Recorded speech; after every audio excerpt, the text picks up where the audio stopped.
While every camera in the Shanghai paddock was pointing at Mercedes celebrating another 1-2 finish, Fred Vasseur was standing at the back of the Ferrari garage quietly explaining something to a small group of reporters. Not about the race, not about the championship gap, about a rule. A specific rule, with a specific name, specific thresholds, and a specific timeline.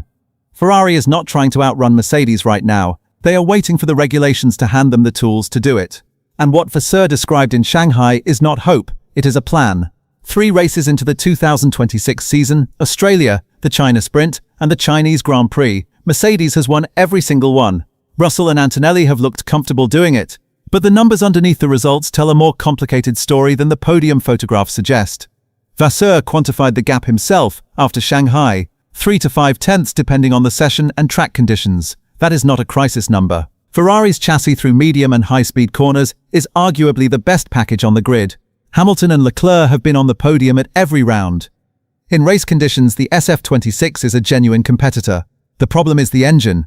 On the straights, Mercedes pulls away, not because of aerodynamics or tires or strategy, but because their internal combustion engine produces more raw power. And the gap between what appears on a timing screen and what the FIA's torque sensors actually measure at the rear half shafts is wider than anyone outside Ferrari, and the FIA knows. Ferrari's aerodynamic package and small-diameter turbocharger, which delivers sharper throttle response off the line, mask the true engine deficit in lap times. Strip those advantages away, measure raw combustion output alone, and the distance between Maranello and Brackley is larger than the stopwatch suggests. Vasseur knows this number. The FIA knows it too. And it is that number, not the race results, that activates everything that follows. The FIA built a safety net into the 2026 power unit regulations specifically because they were terrified of a repeat of 2014. That was the year Mercedes arrived with a power unit so dominant that the rest of the grid spent 3 seasons and hundreds of millions of dollars trying to get within shouting distance. The mechanism they created is called ADUO, Additional Design and Upgrade Opportunities. It works like this. Every car on the 2026 grid carries torque sensors mounted to the rear half shafts. Those sensors feed real-time power output data directly to the FIA, completely independent of chassis performance, aerodynamic efficiency, tire degradation, or driver skill.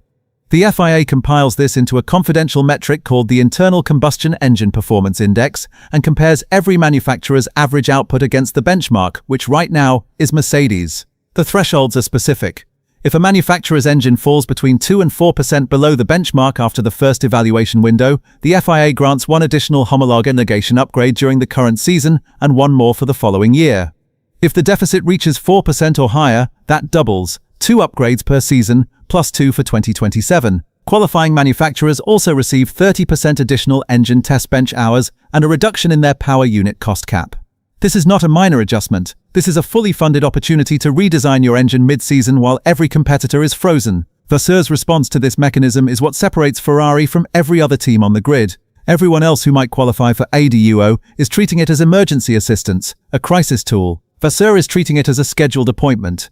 He knew before the season started that the engine would be down. He planned the entire season around the moment the rules would hand him the tools to fix it. There is a reason the Italians call Vasseur il calcolatore, the calculator. After the Chinese Grand Prix, he told assembled media something that no other team principal on the grid would have said out loud.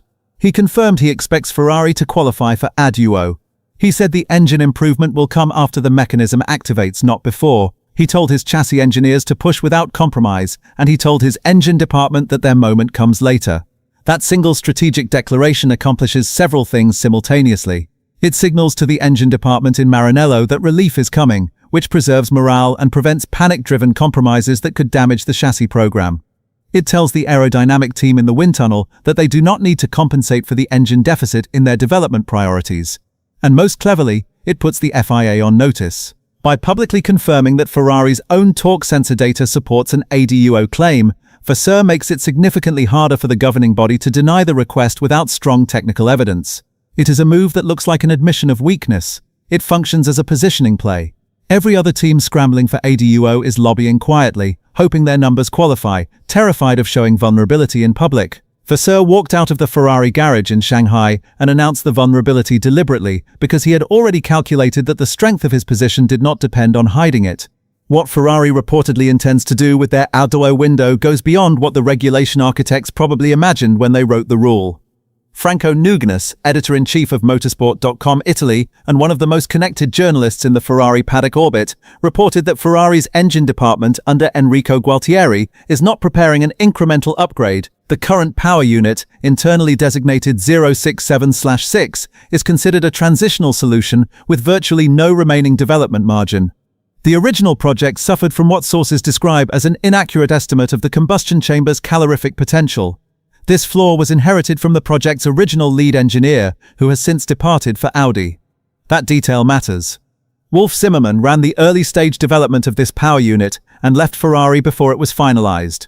The institutional knowledge that walked out the door with him reportedly left the remaining team compensating for design assumptions already baked into the architecture. This is not an engine that needs tweaking. This is an engine whose foundation was built on flawed calculations. What Ferrari has in the pipeline is closer to an entirely new power unit concept. If the first ADUA evaluation window triggers around Monaco or Miami, the FIA is actively trying to preserve the original timeline despite the calendar changes caused by the Middle East conflict. The upgraded engine could become operational at the Hungarian Grand Prix on July 26th, the last race before the summer break. A completely new engine arriving in mid-July means Ferrari enters the summer break as a fundamentally different team than the one that started the season. Every race from Hungary onward becomes a different competitive proposition, and the 2027 upgrades that come bundled with ADUO mean the advantage compounds into next year. Ferrari is not the only team watching the ADUO mechanism closely, but they are the only team treating it with Vasseurs' level of strategic composure.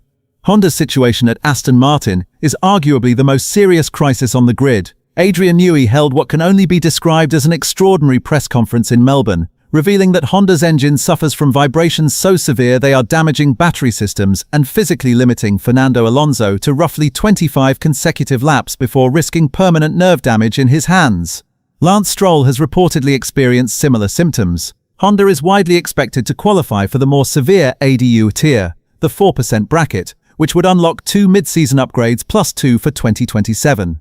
Newey's public disclosure was dramatic and emotional. Some paddock observers interpreted it as a calculated move to establish Honda's deficit in the public record and lay groundwork for early activation. Vasseurs' approach was the opposite: quiet, precise, and already positioned before the season started. Both are angling for the same regulatory relief through completely different strategies. Red Bull Ford presents a different problem. Technical director Ben Hodgkinson has been the most vocal critic of the entire ADU system, arguing that meaningful power unit upgrades cannot realistically be developed within the mandated timelines. He has pushed for what he called a gloves-off fight without homologation restrictions. Whether Red Bull qualifies remains uncertain. Some reports suggest they found the same compression ratio trick as Mercedes, which could keep their performance index above the 2% threshold. The contrast between all of these teams and Ferrari is the posture. Every other potential ADU candidate is reacting. Vasseur planned. The Middle East conflict pushed the first ADUA evaluation from Miami to Monaco over a month of delay. Every extra race with their current engine is a race where Mercedes extends the gap. The difference between a new engine at Canada versus Hungary could be 3 or 4 races of lost points Ferrari can never recover. Vasseur said it best after China: "The gap to Mercedes is not a problem to be solved. It is a condition to be documented, measured, and cashed in." A brand new engine at Hungary, a head start on 2027. Mercedes won 3 from 3, but Ferrari already knows how the rules are going to change that. Subscribe to F1 Perspective. The next chapter arrives at Monaco.